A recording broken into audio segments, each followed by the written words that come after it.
जय माता दी सभी को। नवरात्रि के 8वें व्रत की बहुत बहुत सभी को शुभकामनाएं। माता रानी की कृपा सब पर बनी रहे। आप सबको माता रानी का आशीर्वाद सदैव मिलता रहे। तो आज हम बात करते हैं माता रानी के 7वें स्वरूप माँ कालरात्रि की, कि माँ कालरात्रि का नाम माँ कालरात्रि कैसे पड़ा। जो देवासुर संग्राम में जो युद्ध चल रहा था उसमें एक राक्षस प्रकट हुआ था, रक्त बीज।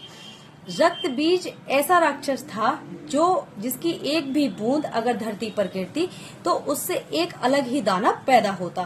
तो रक्त बीज की जितनी बूंदें शरीर पर यहाँ धरती पर गिर रही थी उतने ही राक्षस पैदा हो रहे थे। उसको जितनी बार मारा जाता था उसके शरीर से जितनी भी रक्त की बूंदें, तो हजारों लाखों की संख्याओं में अनेक रक्त बीज पैदा हो जाते थे।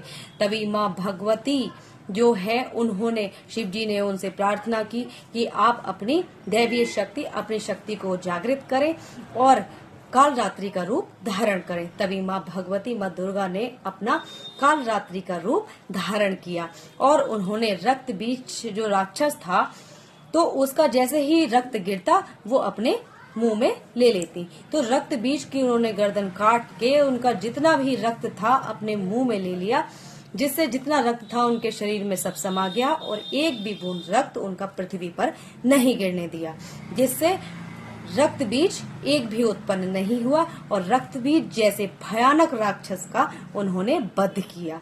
माँ कालरात्रि का स्वरूप अत्यंत ही भयानक, काला रंग और उनके लंबे बिखरे बाल। लेकिन जो माता जितनी अत्यंत भयानक दानवों के लिए थी, अपने भक्तों के लिए उतनी ही दयालु थी। माता रानी आज भी हमारे अपने भक्तों के लिए हमेशा अपनी रक्षा के लिए, हमारी रक्षा के लिए हमेशा तत्पर रहती हैं और सदैव हम पर अपनी कृपा बनाए रखती है। बस माता रानी को सच्चे हृदय से आप याद कीजिए, माता रानी की कृपा सदैव आप पर बनी रहेगी। माता रानी का जो स्वरूप है वो भले ही दानवों के लिए, बुरे लोगों के लिए अत्यंत विकराल था, लेकिन माता रानी के भक्तों के लिए आज भी माता रानी का स्वरूप उतना ही दयालु है। माँ ममता की मूरत है। माँ से दयालु और कोई भी नहीं।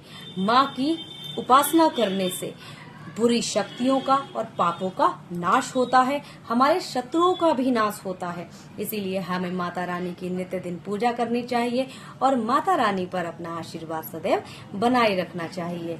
माँ कालरात्रि का स्वरूप जितना भयानक, जितना विकराल है, माता रानी अपने भक्तों के लिए उतनी ही दयालु, उतनी ही सरल और उतनी ही पावन है।